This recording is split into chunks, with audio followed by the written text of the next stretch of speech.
First visit to Paris, a journey of dreams and discovery. Chapter 1, The long-awaited adventure. The moment I had dreamed of since childhood had finally arrived. I was going to Paris. The city of love, art, history, and magic was no longer just a picture on a postcard but a real destination I was about to explore. As my plane descended over the French capital, I caught my first glimpse of the glittering lights below. The Eiffel Tower stood tall, shimmering in the night, as if welcoming me to its enchanting world. After collecting my luggage, I stepped into the cool Parisian air. The moment felt surreal. The taxi ride to my hotel was a blur of cobblestone streets, grand Haussmann-style buildings, and the distant glow of streetlights reflecting on the Seine. Every corner seemed to whisper stories from the past, and my excitement grew with each passing second. Chapter 2, First Morning in Paris. I woke up to the sound of Paris waking up, soft conversations from the street below, the scent of freshly baked croissants drifting through the window, and the occasional ringing of a bicycle bell. Eager to begin my adventure, I stepped out into the crisp morning air and made my way to a small café near my hotel. The waiter, a middle-aged man with a warm smile, greeted me with a cheerful bonjour. I ordered a classic French breakfast, croissant, café au lait, and fresh orange juice. Sitting there, watching Parisians go about their day, I felt like I had stepped into a movie. The elegant fashion, the effortless charm, the melodic flow of the French language, it was everything I had imagined and more. Chapter 3, The Eiffel Tower, A Dream Come True. No first visit to Paris would be complete without seeing the Eiffel Tower up close. As I approached the Champ de Mars, my heart pounded with excitement. The Iron Giant loomed above me, majestic and breathtaking. I joined the line to take the elevator to the top, and as the doors opened, I felt a rush of emotions. The view was unlike anything I had ever seen. The entire city stretched before me, golden rooftops, winding streets, and the Seine snaking its way through Paris. I could see the Notre Dame Cathedral, the Louvre, and even the distant Sacré-Cœur. A soft breeze carried the laughter of tourists and the chatter of locals, making the moment even more magical. Chapter 4, Lost in the Louvre. Eager to dive into Paris's artistic soul, I made my way to the Louvre Museum. As I stood before the iconic glass pyramid, I felt a mix of excitement and anticipation. Inside, the vast halls were filled with masterpieces, Greek sculptures, Renaissance paintings, and Egyptian artifacts. But the highlight was seeing the Mona Lisa. Despite the crowd, I managed to get close enough to admire her mysterious smile. It was a surreal moment, standing before one of the most famous paintings in the world. Time seemed to slow as I wandered through the museum, losing myself in the beauty of centuries-old art.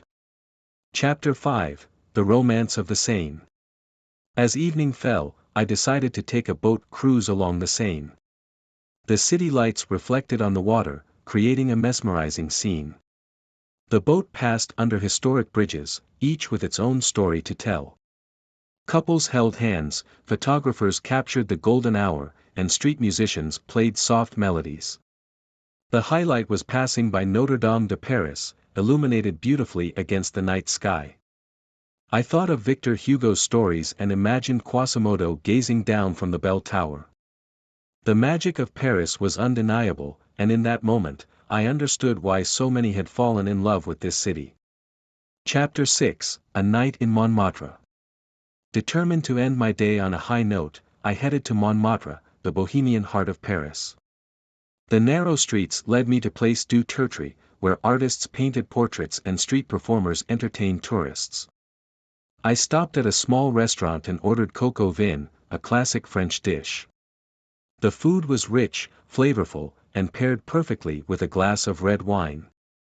After dinner, I climbed the steps to Sacré-Cœur Basilica. The view of Paris from the top was breathtaking. Musicians played soft tunes, and people sat on the steps, simply enjoying the moment. It was the perfect ending to my first day in Paris. Chapter 7, Saying Goodbye, for now. The days flew by, each filled with unforgettable experiences. I explored Champs-Élysées, admired Arc de Triomphe, and got lost in the charm of Le Marais. Every street had a story, every café a memory, and every moment a feeling I would cherish forever. Chapter 8, The Magic of Notre Dame. On my second day in Paris, I woke up early, determined to visit Notre Dame de Paris, one of the most iconic cathedrals in the world. As I approached the Isle de la Cité, the massive Gothic masterpiece came into view. Its twin towers loomed over the Seine, and its intricate stone carvings told stories of saints, sinners, and mythical creatures. Stepping inside, I was immediately struck by the cathedral's grandeur. Sunlight filtered through the stunning stained-glass windows, casting colorful patterns on the stone floor. The soft hum of Gregorian chants filled the air, creating an almost ethereal atmosphere. I ran my fingers over the cool stone pillars, imagining the centuries of history that had unfolded within these walls, kings crowned, revolutions witnessed, and prayers whispered. Determined to see the famous gargoyles of Notre Dame, I climbed the 387 narrow steps to the top. My legs burned, but the reward was worth it, a breathtaking panoramic view of Paris. The Eiffel Tower stood in the distance, the Seine flowed gracefully below, and the rooftops stretched endlessly toward the horizon. A gentle breeze carried the distant chime of bells, and for a moment, time seemed to stand still. Chapter 9, A Stroll Through the Latin Quarter. Leaving Notre Dame, I wandered into the Latin Quarter, one of the oldest and most vibrant neighborhoods in Paris. The cobbled streets were lined with historic bookshops, charming cafés, and lively street performers. I stopped by Shakespeare and Company, the legendary English-language bookstore where Hemingway and Fitzgerald once gathered. Inside, the scent of old books filled the air, and the wooden shelves seemed to stretch endlessly. I found a quiet corner and lost myself in the pages of a French novel, feeling like a true Parisian. Before leaving, I purchased a copy of Les Miserables, the shopkeeper stamping it with their famous logo, a small souvenir from this literary paradise. Lunch was at a small bistro tucked away in a quiet alley. I ordered a steaming bowl of French onion soup, its rich aroma filling the air. As I dipped my spoon into the golden, cheesy crust, I savored the comforting flavors. Outside, musicians played lively tunes on violins and accordions, adding to the charm of the moment. Chapter 10, The Enchantment of the Louvre at Night. That evening, I returned to the Louvre, this time to experience its magic at night. The glass pyramid, illuminated against the dark sky, looked even more mesmerizing than during the day. The crowds had thinned, and the museum felt almost mystical. I wandered through its vast halls, stopping to admire Venus de Milo, the Winged Victory of Samothrace, and countless other masterpieces. With fewer tourists, I had the chance to truly absorb the beauty of each piece. One of the most unforgettable moments was standing alone in front of the raft of the Medusa by Géricault. The dramatic painting told a tragic story of survival and despair, its raw emotion almost overwhelming. It was in that moment that I understood why Paris was considered the artistic heart of the world. Chapter 11, A Day in Versailles. No trip to Paris would be complete without a visit to the Palace of Versailles. The next morning, I boarded a train and made my way to the legendary chateau. As I entered the Golden Gates, I was instantly transported back to the time of Louis XIV. The palace was more opulent than I had ever imagined. The Hall of Mirrors, with its endless reflections of chandeliers and golden decorations, was like stepping into a dream. I wandered through rooms adorned with intricate tapestries, priceless paintings, and lavish furniture. But the true magic lay outside, in the gardens of Versailles. Miles of manicured lawns, majestic fountains, and perfectly trimmed hedges stretched before me. I strolled through the orangery, the scent of citrus trees filling the air, before taking a boat ride on the Grand Canal, just as the royals once did. Chapter 12, Sunset at the Pont Alexander III.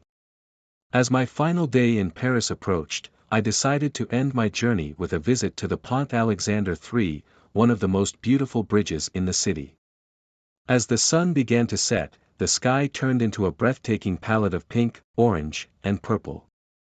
The golden statues on the bridge glowed in the evening light, and the Seine shimmered below. Couples walked hand in hand, photographers captured the perfect shot, and musicians played soft jazz melodies. I leaned against the railing, taking in the moment. The Eiffel Tower, now illuminated, stood proudly in the distance. It was a moment of reflection, on the beauty I had witnessed, the history I had touched, and the memories I had made. As I boarded my flight back home, I looked out the window for one last glimpse of the city. Paris had changed me. It had shown me beauty in the smallest details, history in every corner, and sense of wonder I had never felt before.